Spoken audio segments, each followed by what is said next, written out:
What's up, guys? Gonna be a pretty short lift today. Gonna start off with some pause deadlifts. The original plan was to do some snatching, but the patio is pretty wet because it stormed last night. So it's pretty slick out there, so I can't do any of the snatch work. I can't do any Olympic lifting out there.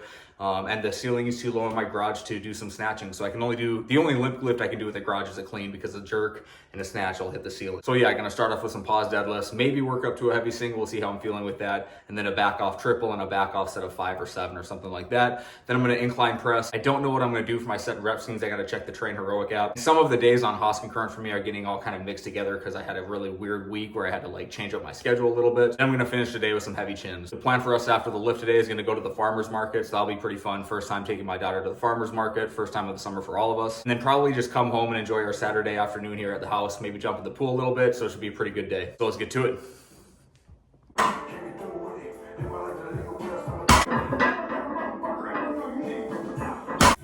Hey, I'm working out. Can I call you back? Hoss. H-O-S-S. Okay, bye.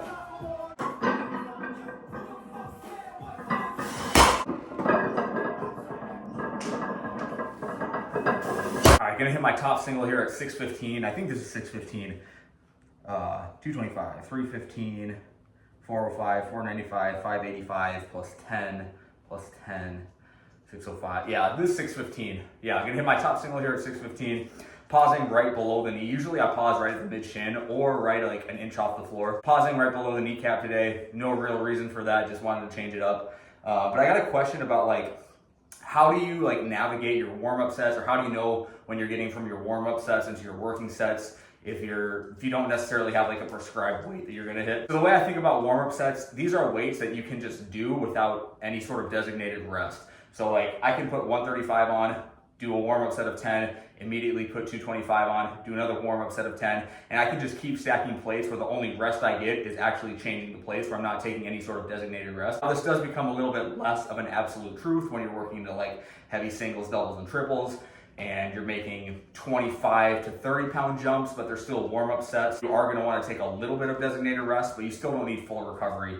And then once you start getting to the point where you feel like you need a 3-minute rest or a 3.5 or whatever that full recovery is between sets for you, then you know you're probably at your working weight. So that's an easy way to think about it. It might not be true for everybody, but it's pretty easy like rule of thumb for me. I'm gonna hit this top single here.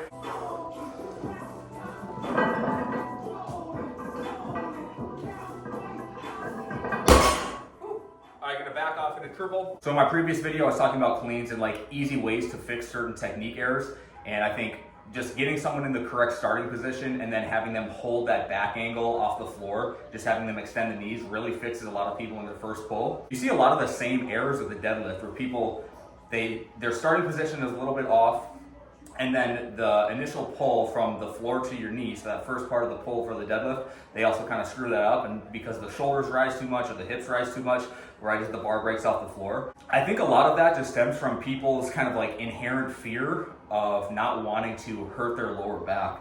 Like I work with a kid who's a high school football player and basketball player, and we're deadlifting. I should post this on Instagram so people can see it. Give a little bit more of a detailed answer or detailed like description with the video. But I get him in this good starting position, and that's like step number 1, get in a good starting position. And then I tell him to keep that same back angle as the bar breaks off the floor. And you can tell that every time he has a bad rep, he's like trying to protect his lower back by getting his shoulders up higher and back behind the bar. So the movement now becomes less of like a hinge and more of a squat, and you can tell he's trying to get his spine more vertical to protect that low back. And then when you ask him about it, that's kind of what he implies when he gives you like why he's doing that, because he feels that low back is working. He feels all this tension in the backside of his body, and he's trying to avoid that. And it's like, you have to hammer it into them that no, we want the lower back to be stressed in the deadlift. And I think that's just a common error of deadlifts when people are just first learning, an inherent fear of hurting their lower back that they're trying to avoid. So yeah, just a thought there. If you're ever coaching someone on deadlift, just like keep that in mind or consider that when you're coaching them.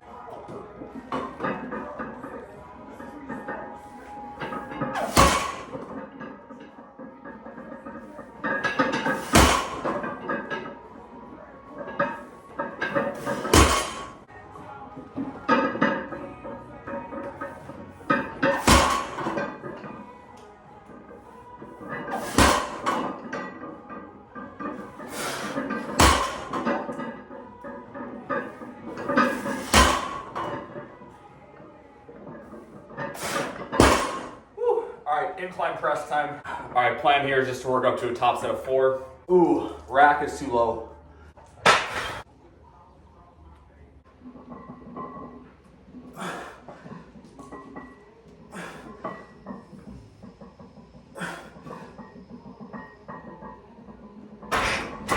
I think I'm gonna start a new series on YouTube called like just bad Olympic lifting takes. If you guys follow Fred Duncan, he just put out the red button meme. If you guys know the red button meme, where it's the guy, he's got 2 red buttons. They're like contradicting statements. He just put out a meme. The 2 statements weren't contradicting at all.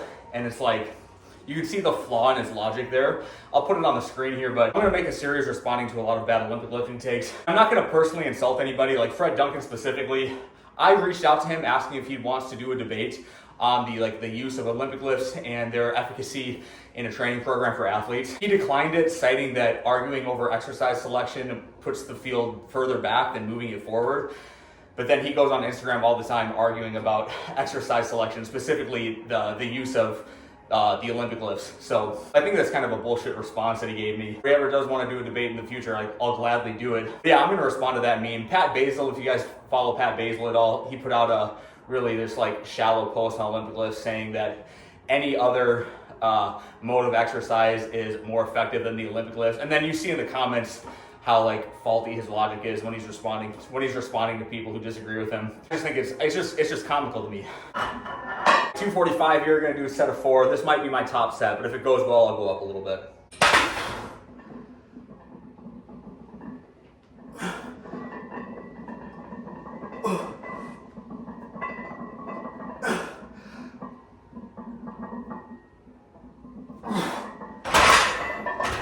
The plan with chin-ups here, I'm gonna do 1 warm-up set, body weight, just gonna do 5 reps. Then I'm gonna put weight on, do an AMRAP set. Based on how many number of reps I get for that AMRAP set, I'm gonna keep that same weight on my belt, and then I'm gonna do like 4 sets of 4, or 4 sets of 3, or 4 sets of 2. That set rep team is gonna be determined by how many reps I get for the AMRAP. So.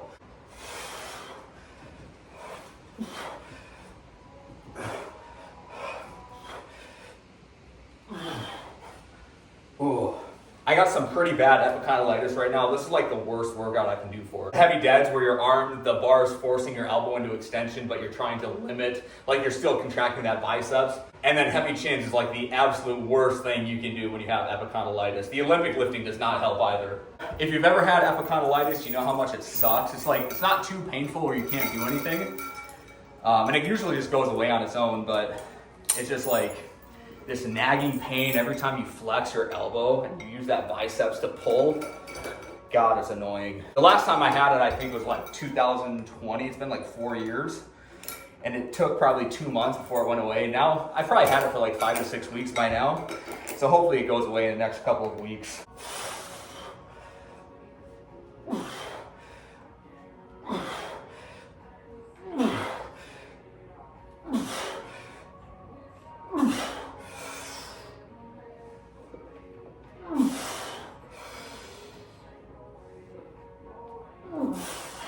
Eight. If I got 8, I'm gonna do 4 sets of 2. If I would have gotten 9, it'd be 4 sets of 3. If I would have got 10 plus, it would have been 4 sets of 4. Usually when I do this with clients, I tell them, I kind of have them treat it like a giant set, where I want them to get it done as fast as they can, but then I say, you must take X amount of rest in between sets, and then that kind of like, it forces them to do high quality, but quick reps in a way, because they know if they have to grind on a rep, that's gonna extend the clock, and then they're still gonna have to take 30 seconds or 45 seconds or whatever the amount of time is for rest anyways.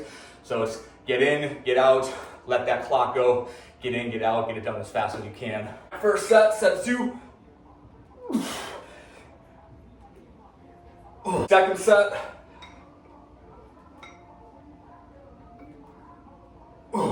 Oh, I never answered the question, what would my strength standards be for chin-ups or pull-ups? Again, anything that's like body weights, like push-ups, pull-ups, dips, Nordic hamstring curls, things like that. It's really hard to scale because the heavier you get, the harder that stuff is. I feel like everyone should be able to do like a good quality set of 5 reps on pull-ups, probably a good quality set of 10 on dips, and a good quality set of 25 on push-ups. Consider somebody strong for pull-ups. I would say you gotta be able to hit 12 strict body weight reps. My PR, I think, is like 17. On any given day, I could probably hit 13 to 14. 10 to 12 strict pull-ups is probably a number I would consider someone to hit to be considered strong.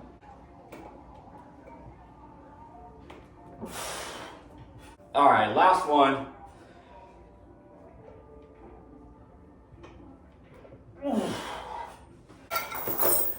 That's all I got for the day. I gotta go hit up the farmer's market, let my wife come in here and work out first, and then we're done.